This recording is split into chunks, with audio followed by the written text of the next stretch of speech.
saja saya dilantik sebagai Badan Komunikasi Pemerintah di mana penambahan penugasan dari Bapak Presiden di bidang komunikasi ini bukan badan baru, ini transformasi dari PCO.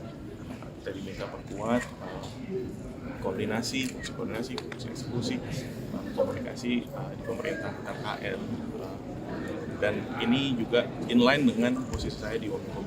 Jadi ini kita perkuat komunikasi agar semua program-program Bapak Presiden tersampaikan, program pemerintah tersampaikan dengan baik kepada publik.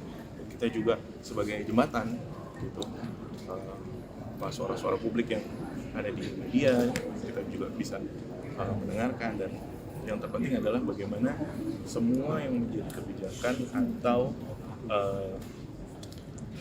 yang menjadi arahan Bapak Presiden, program-program unggulan beliau bisa dikoordinasikan, diselaraskan, disinkronisasikan di antara kementerian lembaga juga bersama dengan teman-teman media semua. Mas berarti perbedaan PCO dengan ada perubahan komunikasinya akan apa bedanya? kalau untuk anggota-anggotanya? Nanti kita lihat ya.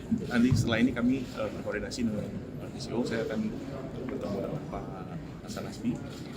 Tentunya saya ucapkan terima kasih kepada Pak Hasan Nasbi yang selama ini sudah banyak membantu pemerintah dalam hal ini, dan beliau juga akan tetap membantu kita, pemerintah, membantu Badan Komunikasi ini untuk terus menyampaikan apa yang menjadi kebijakan-kebijakan. Bedanya kan sama kayak seperti jubirnya presiden.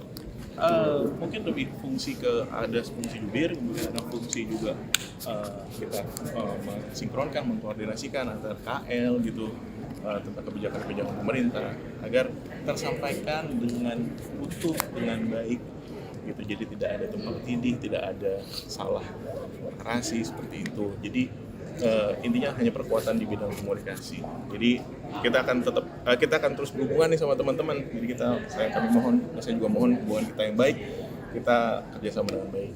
Jadi masih di Wamenkom Digi ya Mas? Masih tetap di Wamenkom Digi karena di fungsi di Wamenkom Digi, di Komdigi juga ada fungsi komunikasi publik kan, dan ada juga di bawahnya kita mengkoordinasikan seperti lembaga-lembaga penyiaran, lembaga komunikasi publik gitu. Jadi intinya itu perkuatan di bidang komunikasi. Mas penegasan berarti ini komunikasi eksternal dan juga komunikasi internal gitu. Iya. Untuk komunikasi di antara KL dan juga internal, kemudian juga eksternal. Posisi berarti Kepres baru apa gimana Mas? Ini kan namanya kan beda Mas. Nanti ke Pak Mensesnek mungkin untuk detail ya. Pasti itu Kepres baru karena badannya baru. Masih Mas Angga. Selamat penegasan setingkat kementerian. Tingkat kementerian nanti. Wamenko. Mungkin itu nanti ditanyakan ke Pak Mensesnek. Kan dikatakan setingkat kementerian itu bukan lembaga, tapi ini kan lembaga non struktural. Makanya saya tetap posisinya sebagai Wamenkom Digi merangkap sebagai badan komunikasi pemerintah. Posisi PCO masih ada nggak Mas? Penegasan posisi PCO. PCO bahasanya bertransformasi menjadi badan komunikasi pemerintah. Oke, makasih Mas Angga. Thank you. Masih PR pertama Pak dari Presiden Pak. Kan kemarin ada tuntutan publik untuk reformasi Polri, untuk itu apakah itu akan jadi sorotan atau prioritas Bapak sebagai Menko Polhukam yang baru? Kan tadi sudah disebutkan ada ketua badan. Siapa tadi? Pak Doviri. Nah, udah jelas. Apa lagi? PR pertama dari Presiden apa Pak? Hah? Arahan dari presiden. Iya Pak. Arahan dari beliau. Gunakan sisa umur untuk kepentingan bangsa dan negara. Pak melihat kemarin Berapa umur saya? Siapa yang tahu? 76. 77 tahun. Ya, sebentar lagi. 77 tahun. Gunakan sisa umur itu untuk tetap mengabdi kepada bangsa dan negara. Nggak ada istilah-istilah. Tantangan terbesarnya sekarang apa Pak? Kemarin Kenapa? Komunikasi awalnya dengan Presiden sebelum penunjukan apa pesan-pesannya dan lain sebagainya mungkin Pak? Pesannya itu tadi. Ayo kita sama-sama baiki, walaupun saya tahu kita sudah berusia sekian, sisa umur itu kita manfaatkan sebaik-baiknya untuk kepentingan bangsa dan negara. Itu yang disampaikan kepada saya. Pak, tapi melihat beberapa kali ada kerusuhan gitu, Bapak melihat ini seperti apa Pak agar tetap aman? Ya itu Gimana melihatnya Pak? nantilah. Saya kan belum ke kantor. Tapi ada tantangan nggak sih Pak melihat kondisi yang sekarang Pak? Yang harus jadi prioritas Pak sekarang. Makanya saya kan belum ke kantor. Nanti kantor saya kan dapat laporan. Apa sudah ada komunikasi dengan Pak Syafri Pak? Dengan Pak Safri itu kooperasi dengan Pak Safri ya komunikasi sebagai kawan banyak. Kalau sebagai Menko Penanganan pasca demo ricu itu Pak, ada kemarin jadi concern juga jadi Bapak. salah satu proposal presiden. Penanganan pasca demo ricu kemarin itu juga jadi concern untuk Bapak atau penugasan dari Pak Prabowo. Sementara beliau mengatakan seperti itu, nanti tinggal saya menjabarkannya setelah saya mendapatkan informasi yang lengkap dari kantor Menko Polhukam. Koordinasi polisi. Berarti ini langsung sertijab ya, Masih Pak? ada orang bilang setelah demo Saya nanti ke sana. Hari ini ya Pak, langsung Iya, sertijab. langsung ke sana. Bukan sertijab lah, beliau kan ad interim ya. Jadi ya tadi udah bicara di interim. Koordinasi polisi prioritas dan untuk TNI mencari gimana Pak? Koordinasi polisi dan TNI sendiri nanti apakah memang harus diperbaiki ke depannya Pak? Itu yang saya bilang, saya lihat tuh kalau perbaikan terus menerus lah ya, masa hanya satu event. Enggak. Pak, terkait Kami yang jelas memerlukan dukungan semua, pertama dari kalian untuk kepentingan ke depan kita. Ya, Pak Prabowo. kita harus bersatu. Nggak ada lagi cerita lain. Kalau kita ingin menjadi bangsa yang baik, mari kita bersatu bersama-sama untuk menghadapi bangsa ke depan. Pak, Gitu ya. terkait reformasi Polri Pak, ini apakah arahnya akan pergantian Kapolri atau seperti apa Pak? Wah, belum tahu. Kok tanya saya, tanya presiden lah itu. Tapi ada komunikasi mungkin Pak? Dihubungi presiden sejak Nanti kapan, lain Pak? kali lagi kita tambah setelah saya konsolidasi di kantor. Oke Pak. Dihubungi presiden. Janji ya Pak ya. Akhirnya ditunjuk jadi Menpora itu gimana prosesnya? Ya, saya cuma ditelepon Setkap untuk hadir hari ini seperti itu. Pak, menjabat sebagai Menpora sama PSSI ini sebenarnya gimana sih Pak? Nanti kan itu ada prosesnya di FIFA. Ya, FIFA sebagai badan olahraga tertinggi di dunia, nanti mereka yang akan menentukan. Tapi Dia kan akan ada mundur aturan dari tidak PSSI, boleh Pak? ada ikut campur pemerintah, Pak. Kenapa? Tidak ada aturan untuk tidak Ya, ada itu ikut campur dari pemerintah. FIFA yang atur nanti semuanya. Tapi berarti Dia akan mundur dilepas dari nggak, ketum Pak? PSSI, Pak? FIFA saya nggak tahu, nanti biar FIFA yang bersurat. Tapi kalau dari Pak Eriknya sendiri ada etikat untuk mundur dari Semua aturan dari FIFA. Pak Erik untuk BUMN gimana Pak? Selama ini Pak? Kalau BUMN sendiri sudah pastikan nanti ada PLT-nya, nanti tunggu keputusan Presiden Pak Mensesnek nanti. Di bawah Danantara apa gimana Pak? Oh, saya nggak tahu namanya. Tapi Kementerian BUMN-nya masih ada Saya nggak dalam tahu. bentuk kementerian, Saya nggak Pak. tahu. Dilebur Pak ya? Saya nggak Pak tahu. dilebur ke Danantara, Pak. Saya tidak tahu. Pak, sebagai Menpora fokusnya gimana Pak? Ada SEA Games sama MotoGP terdekat. Ya, jadi nomor satu yang pasti saya mendapat penugasan oleh Bapak Presiden. Ya, tentu saya sebagai profesional dan tentu sebagai pembantu Presiden saya tegak lurus.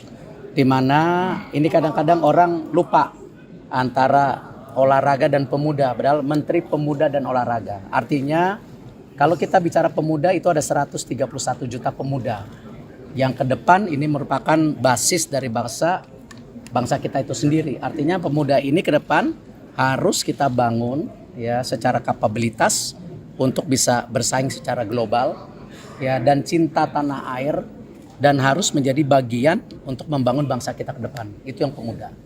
Untuk olahraga sendiri tentu nomor satu, olahraga harus menjadi alat pemersatu bangsa. Olahraga adalah duta bangsa di dunia. Artinya kita harus menaikkan marwah dan martabat kita dan kedikdayaan kita sebagai bangsa. Dan juga olahraga ke depan harus kita dorong banyaknya kompetisi di daerah dan pusat sebagai apa? Juga pertumbuhan ekonomi dan pembukaan lapangan pekerjaan. Karena tadi ini basis yang penting, kenapa yang namanya manusia itu perlu apa? Tidak hanya badan, juga pikiran yang sehat untuk membangun itu. Itu kira-kira Untuk tugasnya. konfirmasi kembali Pak, apakah nanti BUMN akan dilebur ke Danantara atau? Tadi saya sudah jawab, nanti ada PLT-nya, tentu daripada Pak Mensesnek akan menyampaikan. Kalau olahraga akan jadi prioritas apa aja Pak? Sendiri tahu bagaimana, Pak? PLT-nya sendiri bagaimana? Apakah dari internal? Ya, saya belum tahu, saya belum ditugaskan sampai situ. Kenapa? Oh, itu hak prerogatif Presiden. Apakah cukup dari wamennya saja atau mungkin tokoh baru? Itu hak prerogatif Presiden. Pak, untuk olahraga yang Pak, untuk olahraga yang jadi prioritas apa Pak nanti Pak? Dan lain sebagainya hingga saat ini kalau jasa belum terinfo apa Pak? Belum, itu nanti ada prosesnya sendiri kan? Di DPR semua, kita ikutin saja gitu. Pak, untuk olahraga Baru besok sertijab, baru review, tunggu dulu. Udah lama nggak jadi ketua KOI, udah lupa. Program prioritasnya, Pak? Tadi saya bilang, tadi saya udah sebutkan pemuda dan olahraga itu prioritasnya. Baru besok sertijab, ya kan? Nanti baru kita review seperti apa gitu, ya kan? Itu yang kita harus lakukan. udah sempat ngobrol informal dengan Mas Dito. Jangka pendek, ngurusin badan karena udah mesti bulu tangkis lagi, renang lagi, ya. Oh, berarti bulu tangkis dan renang ya, Pak? Terima kasih ya. Kalau tugas dari Presiden sudah jelas di Perpres, yaitu monitoring, evaluasi program-program prioritas. Tapi kita juga melihat bahwa begitu banyak hal yang dilakukan oleh pemerintah, itu harus disosialisasikan. Jadi walaupun ya sudah berdiri kantor komunikasi pemerintah ya, kan kemarin kantor komunikasi Presiden kan, sekarang kantor komunikasi pemerintah. Tapi ke depan insya Allah KSP bukan hanya orientasi ke dalam, tapi juga ke depan. Sehingga teman-teman nanti juga akan lebih banyak narasumber, lebih banyak informasi, tidak semuanya terpusat di PCO, tapi juga insya Allah KSP juga akan tampil lah untuk menjelaskan program-program Presiden yang bagus-bagus ini. Berarti udah komunikasi sama badan baru PCO ini? Kalau komunikasi sering, apalagi dengan Mas Angga itu udah dari dulu besti. Berarti peran komunikasi balik lagi ke KSP ada lagi ya?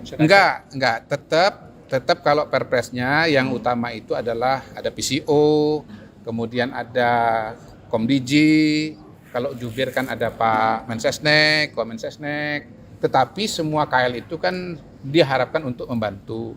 Nah, KSP itu kelebihannya apa? KSP itu karena dia monitoring evaluasi semua program pemerintahan, terutama yang prioritas. Dia tahu hampir semua yang dikerjakan, begitu. Tahu progresnya, tahu kelebihannya, begitu. Kalau ditanya sama saya misalnya, MBG itu buat apa? Itu kan program ini kan isu utama kesenjangan. Saya bilang begini, MBG itu adalah untuk mengatasi kesenjangan. Kesenjangan apa? Kesenjangan gizi. Gitu loh, karena ternyata 20% anak kita itu stunting. Stunting itu apa? Kurang gizi. Kurang itu apa? Senjang gitu. Nah, yang gizinya cukup pun sebetulnya secara IQ harus ditingkatkan. Kenapa? Kalau dibandingkan dengan negara tetangga, IQ kita senjang. Jadi kita pengen yang stunting nggak stunting, yang IQ-nya masih kurang bisa meningkat supaya kita kualitas SDM-nya bagus dan bisa bersaing dengan negara tetangga, mau negara manapun, mau Singapura, mau Cina, mau Amerika dan seterusnya. Begitu itu cara kita menjelaskan pentingnya MBG di masyarakat. Oke, makasih Pak. Oke.